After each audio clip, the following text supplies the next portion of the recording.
energy levels. Right?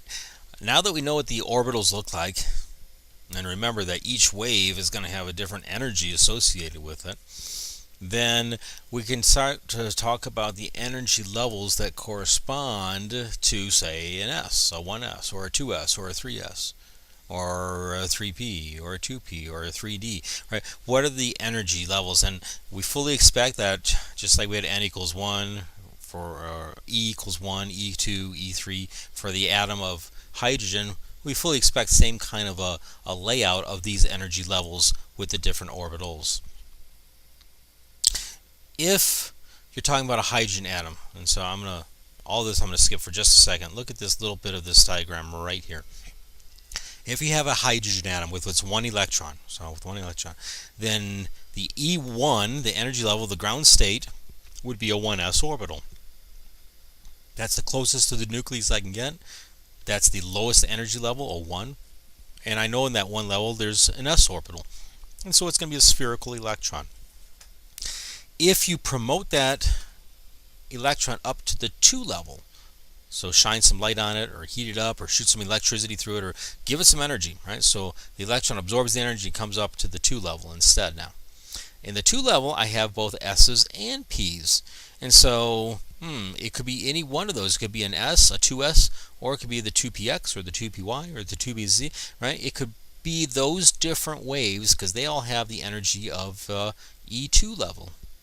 If I go up to the 3rd level, now it could be an S or a P or one of the D orbitals. And remember, there's 5 of those, and so lots of different options, etc., etc. And so I could promote those up. Because there are different orbitals that all have the same energy, the name for that situation is called degenerate energy levels. Degenerate, just meaning that those orbitals have the same energy. We can't tell them apart by energy alone. Okay. Now, what's interesting is if you put 2 electrons or more, so now we don't have hydrogen-like anymore. And so all that stuff about Balmer and Rydberg, they don't, it's not that they don't apply, but they don't apply well. The situation has changed. It's not quite as simple as it was for hydrogen. Okay. So if you have 2 or more electrons, what happens is the electrons start to interfere with each other, or they interact and they repel. And if you get them too close, that's going to be a higher energy. If you bring them apart, now it's a lower energy because they aren't seeing or feeling that repulsion so much. And so, yeah, they start interfering with each other a little bit. And what happens is the energy levels of the different waves, which used to be the same, for example, like the 2s and the 2p's, they were the same in hydrogen with only 1 electron. With 2 electrons, all of a sudden they're not the same because you get these repulsions that happen between the electrons. And so what happens is the S is the lowest, so the 2s, well, not the very, very lowest, the 1s is still the very, very lowest. And then if you go to the 2 level, the 2s is the lowest, and then the 2p's are a little higher actually. If you go to the 3rd level, 3s, 3p, and then 3d's would be a little bit higher yet. And that's what I've diagrammed out here, where we lose a little bit of that degeneracy. Not all of it, because you can see the p's are all still the same. The d's here are all the same within that subshell, etc. But between a 3s and a 3p, or a 3p and a 3d, or whatever, there's a split now. There is a difference in that.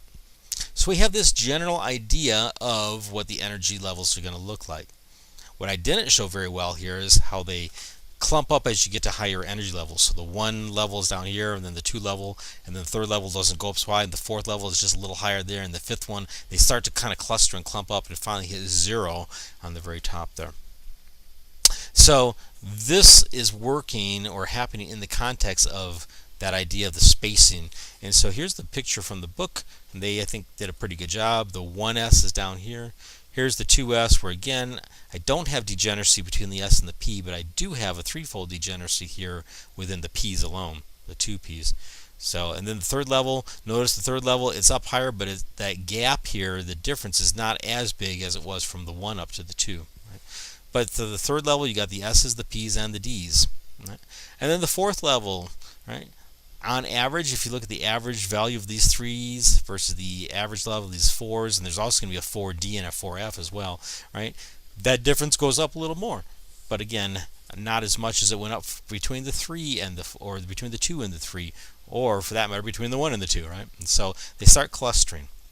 But because they do start clustering and getting smaller in the differences, and because the degeneracy is lost between, say, the S and the P and the P and the D, etc., you get this kind of an effect where actually the 4S level is just a hair lower than the 3D.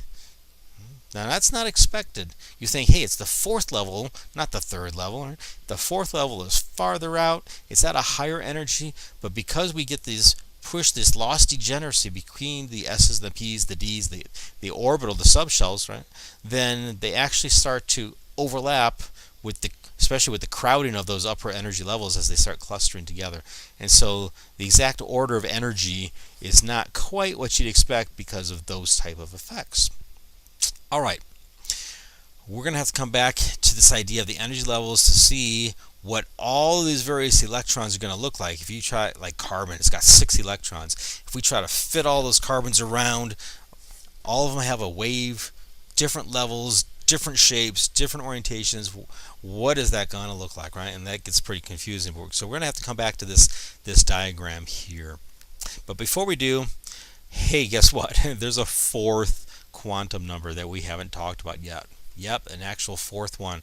They call it the spin quantum number, ms. Now, the difference of ms, this fourth one, and the previous 3 is that ms, the spin quantum number, actually comes from a lab experiment, where the other 3, n, l, and m sub l, they come from theory.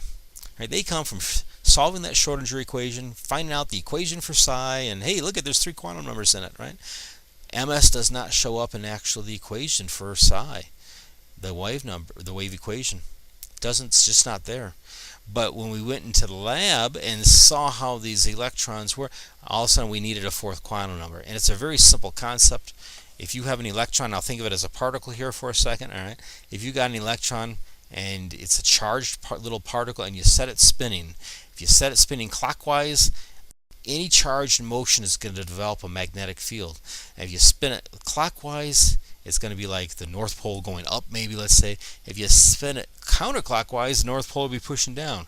And so if you look at the magnetic moment, right, for these, one of them is up, one of them is down. It just depends on which way the electron is spinning, clockwise or counterclockwise. That's another quantum number then. I could have this state or that state. Nowhere in between, right? One or the two. So that's another quantization for us coming from lab. And they call that a plus 1/2 or a minus 1/2. Again, it just means clockwise or counterclockwise. Or if you want the magnetic moment up, the magnetic moment down. I mean, it's just a 1 and a 2 sort of a situation. So again, minus 1/2 and plus 1/2 is the numbers that are used for that. The book has a nice little table summarizing those 4 quantum numbers for the electrons in an atom. All right, and so very, very quickly, let's just review. Principal quantum number, yep, that's n. It starts with 1, it goes up there. It's the physical size, it's the shell, and it's also the energy level. The higher the n, the bigger the wave of the electron, and the higher the energy of it. Then we had L, the angular momentum quantum number. L went from 0 up to n minus 1. That's what L went to. And so again, if you're at the third level, you could have m sub L of 0, 1, or 2. All right? And this, again, talked about the shape of the wave. Is it mostly spherical? That's an S. That's what we call L equals 0. Is it dumbbell shaped? That's a P. That's when L equals 1, etc., etc. So S, P, D, F. Hey, beyond F would be G. Turns out actually we don't need to go that high. There aren't enough atoms out there, or I shouldn't say atoms. There's not enough elements out there to require us to go beyond the F. All right? But hey, we could. Theory, no problem showing that. Instead of 8 lobes, there'd be 16 lobes on those guys. Pretty complex waves. But yeah, actually we don't need it. We just don't have that many elements that exist. M sub L, again, that's the magnetic quantum number. Remember, it went from a negative L to a positive L, and that talked about the orientation of the orbital. S's only had 1 orientation, P's had 3, D's had 5, F's had 7, etc., etc. G's would have 9 if we went that high. Okay. And then this last one, the fourth quantum number there, M sub S, the spin quantum number. Hey, is it spinning clockwise or is it spinning counterclockwise, right? Is it plus 1/2 or minus 1/2? The direction of the spin of the electrons. Okay. The Pauli exclusion principle is next. Wolfgang Pauli is the one who penned this. Very simple idea. The Pauli exclusion principle says that every electron in an atom will have a set of 4 quantum numbers, right? Actual values for them. I mean, like you could have an n equals 1, an s equals 0, an l equals 0, and an m sub s of plus 1/2. Right? Every quantum number has a value. And that set of quantum numbers tells you everything you need to know about the wave. How big is it? What is its energy? What is its orientation? What is its shape? Right? What is its spin? It tells you all about that electron and what it looks like and where you can find it. And just like on the macroscopic world, I can't take 2 baseballs and put them exactly in the same location in 3D, kind of like merge them and overlap them. No, it's like if it's taking up the space, this one can't go into it. You can push it out and do that, right? But no 2 things can take up the same space at the same time. And hey, it's the same true for electrons. And because the quantum numbers tell us the shape and the orientation and everything, then a really easy way to say this is that, hey, no 2 electrons in an atom can have the same set of quantum numbers. At least one of those quantum numbers has to be different. That way it'll be a different shape or a different orientation or a different size, and that way, yeah, they won't actually overlap and trying to be in the same space at the same time. Okay? So, here's a little example. N equals 0, L equals 0, N equals 0, M sub L, and MS 1/2. There are 4 quantum numbers for an electron. Here's another electron. 3, 1, minus 1, minus 1/2. Notice this would be n equals 0. Why is that? I meant n equals 1. The n starts with a 1, so that's an error in the notes there. Alright, there we go. We fixed it. This would be like a 1s, whereas this next one down here, that would be like a 3p. Right? And so you can talk about it and then the orientation and the spin of them. Right? That's the Pauli exclusion principle, just saying every electron has to have its own set, its own unique set. Kind of like addresses on houses along a street. Each house has its own address. Those addresses are, some numbers. Maybe it's 4 numbers, Hey, this is house number 3269 or whatever. Those numbers on the address of the house are going to be different for every house on that street, right? No 2 houses can have the same address. Same idea here. No 2 electrons in an atom can have the same set of quantum numbers. Example 6-7. This is working with shells and subshells. Remember, shells are the n equals 1, 2, 3, 4. Those are the shells. Right? And subshells, well, that would be like the S, P, D, F, the shapes of them within each shell. It says, indicate the number of subshells, the number of orbitals in each subshell, and the values for L and M sub L for all the various orbitals in the 4th principal quantum number, n equals 4, the 4th shell. Okay, let's do this. N equals 4, starting with that, we know that's true right here. And so, what is the structure looking like? What's allowed in that 4th level? Alright, well, in the 4th level, I know that L could equal 0, 1, 2, or 3. Remember, L can go up to n minus 1. And of course, if L equals 0, that's what we call an S. If L equals 1, that's what we call a P, a D, and an F. Right? So those are the subshells. Right? For n equals 4, I guess there are 4 subshells. S, P, D, and F. Alright. What about M sub L? M sub L is the orientation. For an S, it could only equal 0. For a P, negative 1, 0, or plus 1. For a D, negative 2, all the way up to plus 2. And for an F, negative 3, all the way up to plus 3. So a grand total, how many different orientations are there? For an S, there's just 1 orientation. For a P, 3, 5, 7 different orientations. And so if I was to actually kind of draw these things out, they'd be an S, call it a 4S level here. For a P, there are 3 different orientations. So for P's, I could go that way. This could be like the PX, the PY, and the PZ, something like that. For the D, there are 5 different orientations. You can draw it out like that. And 1, 2, 3, 4, 5, 6, 7. That would be the 4 F's. Looks like that. Okay. Now, they didn't specifically ask that. We've answered the question because we've answered, hey, how many sublevels are there? There are 4 of them. How many orbitals? Well, let's see, I guess we didn't answer that, right? The number of orbitals in each subshell. Well, subshell for S, there's 1 orbital.